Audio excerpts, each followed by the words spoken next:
ഞങ്ങളെ സംബന്ധിച്ച് രഞ്ജിത്ത് എന്നുള്ള പേരറിയുന്നത് മനാഫിൽ നിന്നാണ്. മനാഫ് പറയുന്നു, ഞങ്ങൾ ഇപ്പോൾ ഈ തിരച്ചിലിനായി മനാഫ് അവിടെ എത്തുമ്പോൾ അവിടുത്തെ ഒരു സങ്കീർണമായ സാഹചര്യം കണ്ടിട്ട് യൂട്യൂബിൽ സെർച്ച് ചെയ്യുന്നു. അങ്ങനെ സെർച്ച് ചെയ്യുമ്പോൾ അങ്ങനെ ഒരു തിരച്ചിൽ വിദഗ്ധൻ എന്ന നിലയിൽ താങ്കളുടെ പേര് കണ്ടെത്തുന്നു, അങ്ങനെ താങ്കളെ ബന്ധപ്പെടുന്നു എന്നൊക്കെയാണ് മനാഫ് പറഞ്ഞത്. എന്താണ് ഈ രഞ്ജിത്തിനെ കുറിച്ച് ഒന്ന് വിശദീകരിക്കാമോ? താങ്കൾ പറഞ്ഞു ഇപ്പോൾ സൈന്യത്തിന്റെ സഹായത്തോടു കൂടിയാണ് പല കാര്യങ്ങളും പഠിച്ചെടുത്തതെന്ന് താങ്കൾ പറയുന്നു. എന്താണ് ഈ രഞ്ജിത്ത് ഇസ്രയേൽ എന്ന പേര്? നിശ്ചയമായും രഞ്ജിത്തിനെ പോലെ സ്വമേധയായി ഇറങ്ങി തിരിച്ച് ഇതിൽ എന്താ പറയുക, ഇതിന്റെ ഒരു രക്ഷാദൗത്യം ഏറ്റെടുക്കുന്ന ഒരാളെ കുറിച്ച് അറിയാൻ എല്ലാ മലയാളികൾക്കും നിശ്ചയമായും താല്പര്യം ഉണ്ടാവും. ഒന്ന് അദ്ദേഹത്തിന്റെ പേരിൽ തന്നെ. തിരുവനന്തപുരം വിതുരയിൽ നിന്നാണ് രഞ്ജിത്ത് വരുന്നത്. കഴിഞ്ഞ ഒരു 10-12 വർഷമായി ഈ പേര് കേൾക്കുന്നുണ്ട്. രഞ്ജിത്തിന്റെ പേര് എനിക്ക് തോന്നുന്നു ഞാനൊരു 5 ദുരന്തങ്ങളിലെങ്കിലും രഞ്ജിത്ത് അവിടെ എത്തിയത് കേട്ടിട്ടുണ്ട്. രഞ്ജിത്തിനെ കുറച്ചുകൂടി നമുക്ക്, അതായത് ഇസ്രയേലി എന്ന പേര് വരുന്നതിന്റെ കാര്യം, രഞ്ജിത്ത് ഇസ്രയേൽ എന്ന പേരിന്റെ കാര്യം എന്താണ്? എല്ലാവരും ഒരു ഹോളി നെയിം എന്നേ ഉള്ളൂ. അത്ര ബൈബിളിൽ ഒരു രാജ്യത്തിൻ്റെ പേരല്ല, അത് യഹൂദന്മാർ ക്രിസ്ത്യൻസിന് ഒരു ഹോളി നെയിം വരുന്ന പോലെ അത്രേ ഉള്ളൂ.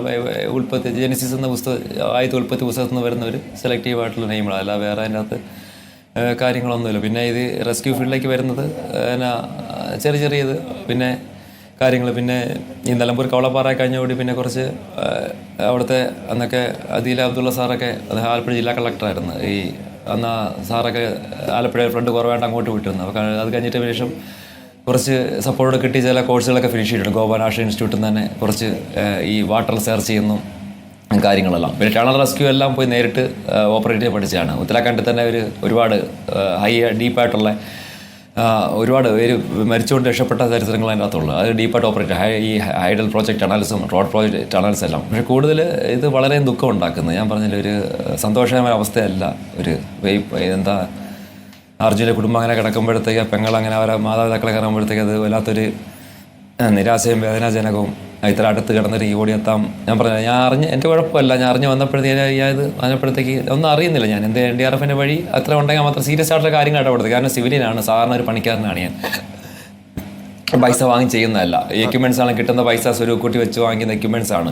ഈ റഡാറും അല്ലെങ്കിൽ നൈറ്റ് വിഷൻ സിസ്റ്റമൊക്കെ വാങ്ങിക്കണമെന്ന് ഉള്ള ഒരു ആഗ്രഹമുള്ള ആളാണ്. ഈ നാടിന് നന്മയ്ക്ക് അല്ലെങ്കിൽ ഇതുപോലത്തെ ഓപ്പറേഷൻസൊക്കെ ഉണ്ട്. അത് ലക്ഷക്കണക്കിന് രൂപയുടെ ചിലവാണ്. എനിക്ക് എൻ്റെ വാങ്ങാൻ പറ്റുന്ന പോലെ എക്യുപ്മെൻറ്റ്സും കാര്യങ്ങളൊക്കെ ഉണ്ട്. പിന്നെ ഇപ്പോൾ കുറേ കാര്യങ്ങൾ NDRFൻ്റെ ഈ സ്ഥലങ്ങൾ എട്ടാൻ ബറ്റാലിയൻ, ഗാസിയാബാദ് UP ബറ്റാലിയനൊക്കെ പോയി കുറേയൊക്കെ പഠിച്ചെടുത്തിട്ടുണ്ട്. ആ നോളേജ് അപ്പോൾ അവർക്ക് തന്നെ അതിശയിച്ചിട്ടുണ്ട്. ഈ സിവിലിയൻ വന്നിങ്ങനെ പഠിച്ചെടുക്കുന്ന അങ്ങനെ ഒരു ഇത്. അപ്പോൾ NDRF ഓഫീസർ ഒരുപാട്, ഇന്ത്യ കമാൻഡൻസ് ഓഫീസർ ഒരുപാട് അധികം ബന്ധം പുലർത്തുന്നുണ്ട്. അതുകൊണ്ടാണ് ഈ സംഭവം അറിഞ്ഞത് തന്നെ. രഞ്ജിത്തിനൊപ്പം ഒരു ടീമുണ്ടോ? അതോടൊപ്പം തന്നെ രഞ്ജിത്ത് ഇപ്പോൾ ഒരു സേവനമായി, അതൊരു താല്പര്യത്തിന്റെ പുറത്ത് ചെയ്യുന്നതാണ്. അപ്പോൾ ജീവിക്കാൻ വേണ്ടി എന്താണ് രഞ്ജിത്തിന്റെ ജോലി എന്താണ്?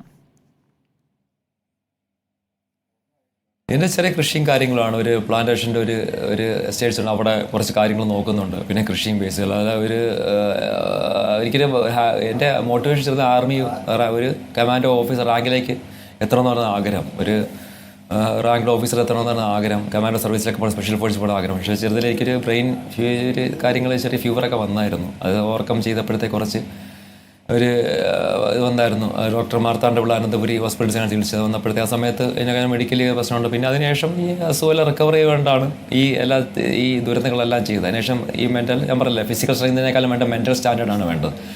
നമ്മൾ തകർക്കുന്ന കാഴ്ചകളായിരിക്കും ഈ പല സ്ഥലങ്ങൾ. പക്ഷേ ദേശീയ ദുരന്തങ്ങൾ അല്ലെങ്കിൽ ഇതുപോലെ സ്ഥലങ്ങളിലാണ് മെൻ്റൽ സ്റ്റാൻഡേർഡ് ഉണ്ടെങ്കിൽ മാത്രമേ നമുക്ക് ഒരുപാട് മസിലുണ്ടോ പൊക്കമുണ്ടോ എന്ന് പറഞ്ഞിട്ട് കാര്യമില്ല. അത് ഹ്യൂമാനിറ്റി വേണം. എത്ര ഈ സ്ഥലങ്ങളും പെട്ടെന്ന് വന്ന് മഞ്ഞും കാറ്റും ഒക്കെ അടിക്കുമ്പോഴത്തേക്കും നമ്മൾ തളർന്നു. കുറച്ച് ഉത്തരാഖണ്ഡിൽ നമ്മൾ ടണൽ ഓപ്പറേഷൻ തണുപ്പെന്ന് പറഞ്ഞാൽ -3, -5 അങ്ങനെയൊക്കെ ഇതായിരുന്നു.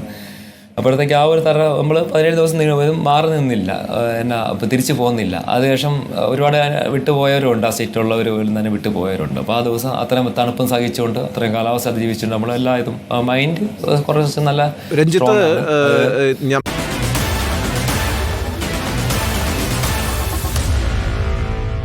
Meet the editors.